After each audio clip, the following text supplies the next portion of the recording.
Go inside the Crimson Tide with your hosts Rodney Orr and Gary Harris, keeping you informed on everything Alabama. Tider Insider TV, brought to you by Visit Tuscaloosa. And hello again, everybody, and welcome into the latest edition of Tider Insider TV, presented by Visit Tuscaloosa. Go to visittuscaloosa.com. Alongside Rodney Orr from TiderInsider.com, I'm WVUA 23 Sports Director Gary Harris, and we're 11 days away. And with that in mind, Alabama head coach Kalen DeBoer said following the second scrimmage on this past Saturday that he's going to start implementing crowd noise at practice to simulate the conditions of Florida State's Doak Campbell Stadium. That place is going to be rocking on Saturday afternoon, August 30th. Noise was in place this morning at practice. We were allowed to be inside practice today to shoot some video. First one in a while and the last one in a while, but fall camp ending. Classes start tomorrow. Ronnie, we'll take a look at some really good video that Stu McCann captured here. And I guess the thing that, again, just kind of jumps out to you is the incredible physical specimens that are on this football team and how they appear to be in top-notch shape. Yeah, they do. Again, we talked about, I think David Ballou and his staff did a fantastic job overall with this group. And it's been a real intense camp, Gary, and it was intense again this morning. The good news was we saw number 23 earlier. That's James Smith. He's back on the field after missing some time with an ankle. And, you know, the thing about James is we talked about him. We think he can be a breakout defensive lineman on this team, so it's really important to get him back. Jaden Roberts, Gary, he was out there. He was dressed. He was holding his helmet. Did not see number 77 doing a whole lot. Yeah, but that's good to have him out there holding a helmet. Sure is. So you're hoping that he can get back to work soon the way that James Smith has. But this is a big, strong, physical football team. And while we're on that line of thinking, the offensive and defensive lines, and we'll get to the scrimmage in a moment specifically, but both look the part. Again, you got to go out and you got to play in the SEC. It's a battle every Saturday, but these lines of scrimmage for Alabama offensively and defensively look like they're, you know, some of the Saban teams. Yeah, I mean, I think when you look offensively, and both of those sides actually, in terms of the scrimmages, they've had their moments. I mean, the offensive line has controlled some of the scrimmage both times, and then also the defensive line has had their moments. So it's been a real battle, and that's how you get better. Yeah. Is when you have competition between the offensive and defensive line. And I think that's been one of the issues around here last couple of years. Is now I think the defensive line is getting back to where what we remember it to be. Yeah.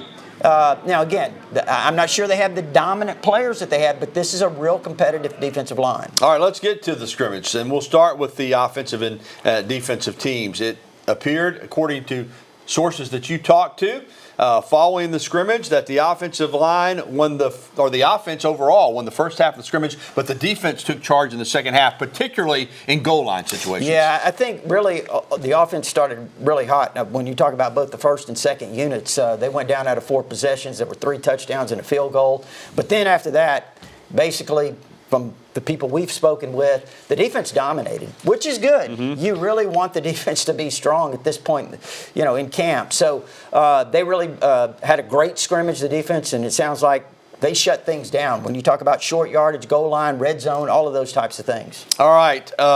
One really good bit of news for the offense. 2 straight scrimmages that if there was an interception thrown, we haven't heard about it. The quarterbacks kept the ball out of the defensive back and linebacker's hands. Yeah, that's the first thing you have to do. I mean, look at Austin Mack there. He had a good scrimmage, Gary, behind Ty Simpson. But they did not turn the ball over. I think there was one turnover that we're aware of in this scrimmage. It was a fumble by Josh Quay, was tied in.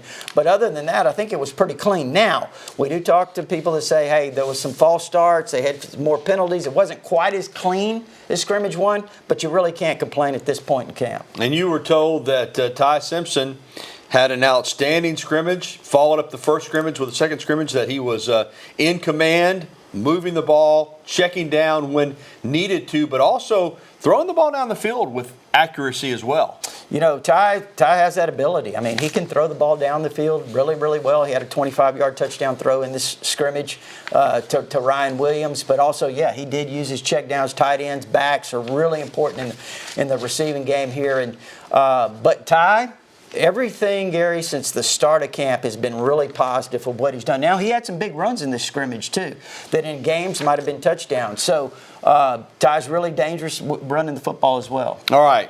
we've been saying no bad news, but there was some that came out of this scrimmage. UA starting senior running back Jam Miller had an upper body injury. Today, he arrived with a sling on his right arm at the Skippy's Peanut Butter Crushing It Tour. Miller was at the event at the UA Student Center today from 12:30 until 2 o'clock, giving out peanut butter and competing in games with students. He was in a great mood. He confirmed to our Alex Booth that the injury is a dislocated collarbone. He says the doctors did not do surgery on the injury. Rodney, this is something you reported. Instead, they put the collarbone back in place. He said to Alex, he'll be back soon. Now, again, there's no timetable, and he would not comment. UA spokesperson would not let him comment about the shoulder on camera, but he did tell our Alex Booth that he is feeling great. And he also talked about Alabama football in year 2 looks a lot different under Kalen Bohr than it did in year 1. Just being able to get better, to learn from last year, to rebuild on my craft, just doing the little things right for this season to go the right way. It's a lot of more confidence, this year. Of course, last year didn't go as planned, but now we understand it, and now we know what to do. And now it's time for Coach Talk. Offensive coordinator Ryan Grubb said after practice that at running back, he needs to see in the next week or so who can handle the game plan and who is responsible to know their duties and assignments because Jam Miller will not be there. But Grubb also said Jam's the type of player that he's having an impact even when he's not on the field. He's such a stud. I mean, he is he'll be a value to our team no matter what right now just because of his demeanor and leadership. So I think that's one of the things you miss on the field right away is just him being out there. There's a presence to him when he's on the field, so we'll certainly miss that. His explosiveness, his running style, all those things will be missed. But he's been great. I think he's in high spirits. He knows this is a temporary setback, and he'll be ready to go. Rodney, we don't sugarcoat it on this program. You don't get better when your senior starting running back, who is poised to have a huge season, goes out. Having said that, as we talked about yesterday on my radio show, better for it to happen now than 6-8 games into the season. You can prepare a guy for another 11 days, whether it's Richard Young or Daniel Hill or someone else. But that is the situation. Jam's not going to be here for several games. And these other running backs, also highly recruited guys, are going to have to step up. Who are you looking for to step in and do the job? Yeah, and you said you don't get better. There's not a lot of experience. There's not a lot of guys with experience in this group that they have. But now there is some talent, obviously. I think when you look at Richard Young, he's probably a guy that a lot of people think might be the favorite. Daniel Hill has had, since the spring, has been really good. He's a big power guy. We've talked about Daniel Hill, but he moves better than what people think. And he also catches the ball extremely well. Kevin Riley, the local product, he brings that speed. He's got the juice. He's got the ability to take it the distance. He's not really big, but he runs physical, and he can take it the distance. Dre Washington, he might be the guy, Gary, that's a sleeper. And I tell you why. He transferred from Louisiana. He's got more carries than anybody else outside of Jam on this level. Now, again, he hadn't played in the SEC. He was at Louisiana. But he's got some experience. He knows what it is to play college football. As long as he can continue to kind of tighten up and improve as a pass blocker, I think Dre Washington might be a guy to watch. Of course, A.K. Deer's a true freshman. He flashed some real running talent in this last scrimmage. But again, all the nuances that it takes to be successful as a running back, it's more than running the football, as you know. And if you want to be a glass half full guy, then you can certainly say if Alabama can manage without their starting running back until he is able to come back, you get these other guys a lot of experience, real experience. No, and you can be better in the long run overcoming this injury. No, I think that's no question about it. I mean, even later in the season, because if you have some guys that kind of carry the load now, as you get later in the season, hopefully Jam will be back, and then you've got guys with more experience. That's certainly a great point, Gary. And, look, you never know when a guy or two might step up when they get that opportunity. So we've seen it happen before. Hopefully a couple of these guys will step up. Yeah, you hate it for Jam. At the same time, as I said, in great spirits today, and he's planning on coming back sooner rather than later. Coming up, find out which 2 Alabama legends made the Associated Press first team all-time All-America team. Plus, we'll discuss Alabama basketball's stacked non-conference schedule that goes along, of course, with a tough SEC slate, including some big trips. And also, a little bit later on in the show, we'll be getting your phone calls, emails, and tweets. The phone number, as always, 205-348-WVUA. That's 348-9882. Or you can email us at TITV@WVUA23.com. We'll be right back with the only show that takes you inside the Crimson Tide. The award-winning Tider Insider TV returns after this time out.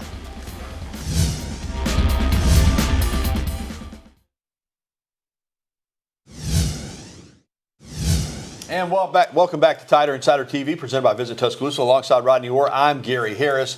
We talked about this last week. We know Nate Oates wants to have a great program, and if you have a great program, you're going to play a great schedule. We saw the SEC schedule last week. That's pretty much controlled by the conference office, right? But the non-conference schedule is controlled by Alabama. Once again, it's going to be a gauntlet. Alabama has released a non-conference schedule. In 76 days, they'll open at home against North Dakota in Coleman Coliseum. They're going to make trips to New York, Chicago, Las Vegas against the gauntlet of top-flight opponents. They'll host Illinois and Birmingham for the C.M. Newton Classic and Kennesaw State in the Rocket City Classic in Huntsville. They're going to face Brian Hodson and Antoine Petway, two former assistants that know them well.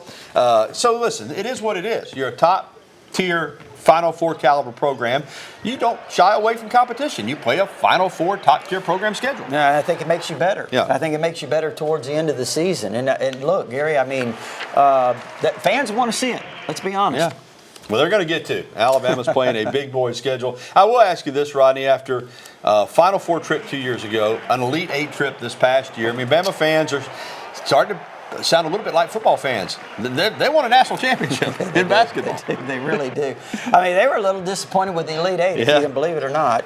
But, yeah, I mean, I think obviously last year there was a lot of high expectations, and as you said, they're continuing to elevate more and more every year. And you know what? It'd be exciting to see this team, because you have to basically put together a new team every year. You do, and they're going to be talented on paper, but, there's so many factors that go into being great, and Alabama basketball, I think, has a chance again. We'll see how it plays out. All right, let's get back to football. The Associated Press has been around for 100 years, and in celebration, it released an all-time All-America team representing the last century of college football. You know Alabama is going to be represented. Two Crimson Tide legends made the first team. Offensive guard John Hanna and linebacker Derek Thomas. Heisman-winning wide receiver Devontae Smith made the second team. All right, listen, man, I think there were 5 total SEC players. Alabama's got 2 of them on the first team. Auburn didn't have anybody on the first or second team. They're pretty upset Bo Jackson didn't make it. So this is a very special team. This is 100 years. Plus, you had to be an AP first-team All-American to even be eligible. So that leaves out some great guys. But is there anybody from Alabama that you would place on that team that didn't make it? You know, we can think of a lot of guys. There's just you talked about Bo Jackson being left off, Gary. It's kind of hard to say, okay, this guy should have been on there and that guy should have been on there. I mean, but look, I'll say this, and all due respect to Derek Thomas, okay? Cornelius Bennett. 3-time All-American. Best player on defense for 4 years. There you go. I'm with you. Listen, Derek Thomas is a great player. His last 2 years, incredible. He was an incredible player in the NFL, a Pro Football Hall of Famer. But we've talked about it before. Cornelius Bennett's kind of rare. He was the best player when he set foot on campus. In 1983, he was the best player when he left in 1986. 4-year starter, inside, outside, 3-time first-team All-American. I'm with you, Rodney. He would have to be on there for me. Yeah, I mean, it's really hard. But again, you know, it's these things are difficult to predict. Yeah, they are. But to have 2 first-teamers and a second-teamer, that's pretty special. Real good. And you would expect it from a program like Alabama. Well, still to come on TITV, Bama in the NFL is in full swing in the preseason. We'll show you which former Alabama players are making waves already. And coming up next, your phone calls, emails, and you can even tweet at us if you'd like. 205-348-WVUA. That's 205-348-9882. Go ahead and light those phone lines up. We've been getting a lot of calls lately, and we want to hear from you, Tider Insider Nation. We'll be right back after this.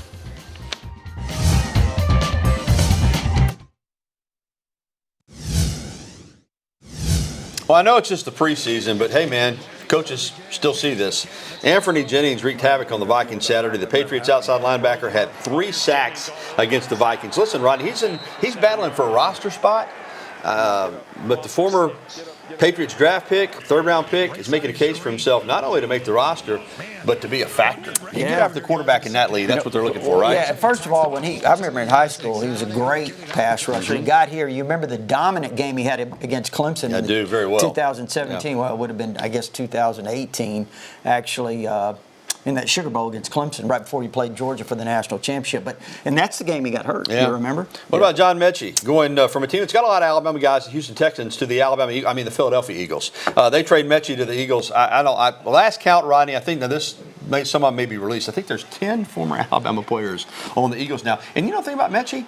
He's back healthy now. I mean, Devontae Smith, A.J. Brown, who knows? Maybe he can become that third receiver. And when you got those two guys taking a lot of coverage, there might be some opportunities for him with the Eagles. I think he's a great fit for the Eagles. I think he fits their mindset really well. He's tough. He's physical. He's quick. He's fast. He brings all those things. And the hit he put on Trey Dean in that SEC championship game, I wish we had that one on video right now. It was a massive hit. All right, let's come back and get to some phone calls. And Sammy up in Walker County is going to lead us off. Hey, Sammy, good evening. Hello, Gary, Rodney. How y'all doing, guys? John Hanna's always going to be a no-brainer, guys. He's always going to be on the first team, no question. But, guys, I just want to comment on our quarterback, Ty Simpson. I believe you're going to get the consistency and the even flow and the smoothness and accountability, and I believe you can tell what the offense is going to do. All right, Sammy, you're a little distorted there, so we'll cut you off, but we got it. We could hear you. Yeah, he needs to be consistent. I think, listen, and Rodney and I have had this discussion before. I don't see why game manager is such a negative term. I know what it the connotation is that you can't. You got to manage the game, man. You got to manage the game. But yes, he can throw the football. He's ready for this moment, and I do think that consistency is the key for any good quarterback over the course of a season, and I think he's capable of bringing that to this offense. Yeah, I think he's a really good fit, too. I think he's matured a whole lot. I mean, everything we've heard, Sammy, from, again, day one of camp through the 2 scrimmages is Ty is in command. And, like Gary said earlier, he hasn't turned the ball over in the scrimmages, so he's had a great camp, and I certainly hope he lives up to your expectations.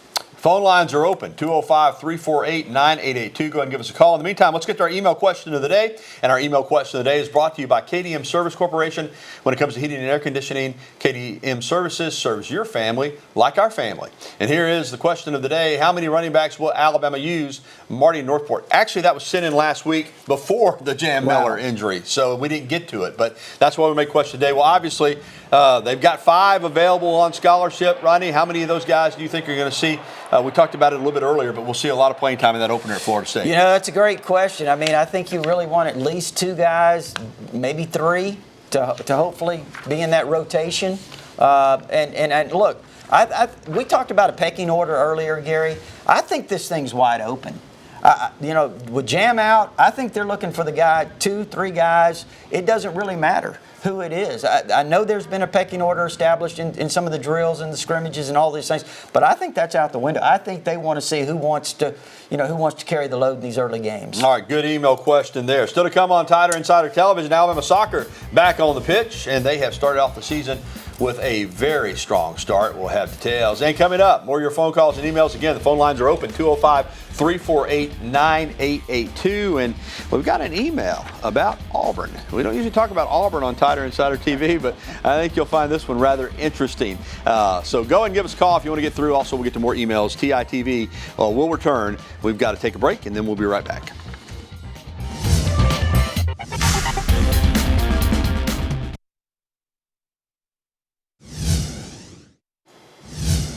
Bama soccer off to a fast start. They won at Louisiana 6-2. Then on Sunday, the first home game against Chattanooga, Jana Paul is one of the best players in the entire country. I mean, she is really good. She scored a quick one on the Chattanooga goalkeeper in the 7th minute of the game. Alabama went on to win that one to go to 2-0 on the season. Then on Thursday, they'll host Michigan, who is also 2-0 after wins against Villanova and Detroit Mercy. Welcome back into TITV. And we're going to get to an email question that might surprise you a little bit because we don't talk about Auburn very often on Tider Insider TV. But we got an email question. What do you think of Auburn claiming 9 national championships? It's from Keith in Tuscaloosa. Rodney, I'll say this. You can claim as many as you want. I mean, okay, I claim them. I'm going to say this. I know Alabama gets a lot of flack for 1941 when they lost 2 games and that's one of Alabama's. But let's just forget anything pre-1936, even though Alabama won with Rose Bowl wins that changed Southern football and so forth and so on. Let's go to the Poll era, which begins in 1936. Since 1936, Alabama has won 13 national championships as awarded either by the Associated Press, UPI, the BCS, or the College Football Playoff. In that time span, Auburn has won 2. So I know that was sent in because of the Alabama-Auburn debate. So both schools can claim more, but in the poll era, Alabama has 13 and Auburn has 2 by those bodies that are thought of as the number one namers for national championships: AP, UPI, later the BCS, and the College Football Playoff. Yeah, and again, I'm like you, Gary. I'm not really too much into that. I just really, first of all, that 1941, that may be the only one that I think might be questionable for Alabama. Would you agree with that? I would. Yeah. I think the ones that Wallace Wade would certainly back in the 20s were earned. But I was just wanted to focus on, because Auburn's claiming them from 1908. Now, there should be a statute of limitations or something. If a national championship's over 100 years old, maybe you should be able to claim it. But again, they can claim what they want. But they can say, but since the poll era, Alabama hasn't claimed anything outside of the major bodies that give out national championships. You know, they haven't claimed a New York Times title. Alabama should have won it in 66. They could have won it in 77. So Auburn named in 93, where they didn't even go to a bowl game because they were on probation. Didn't play in a bowl game. Didn't play in the SEC championship game. 2004, they weren't in the championship game. So, you know, I don't know. Since 1936, I'm keeping count. I've got it by my count, and I think most people's count 13-2. Yep, I agree. Yeah. All right. Well, I'll tell you what. We're going to go ahead and take our final break, and we'll come back and wrap up this edition of Tider Insider TV. Look at that right there. What a beautiful picture here in Tuscaloosa. We're coming back after this.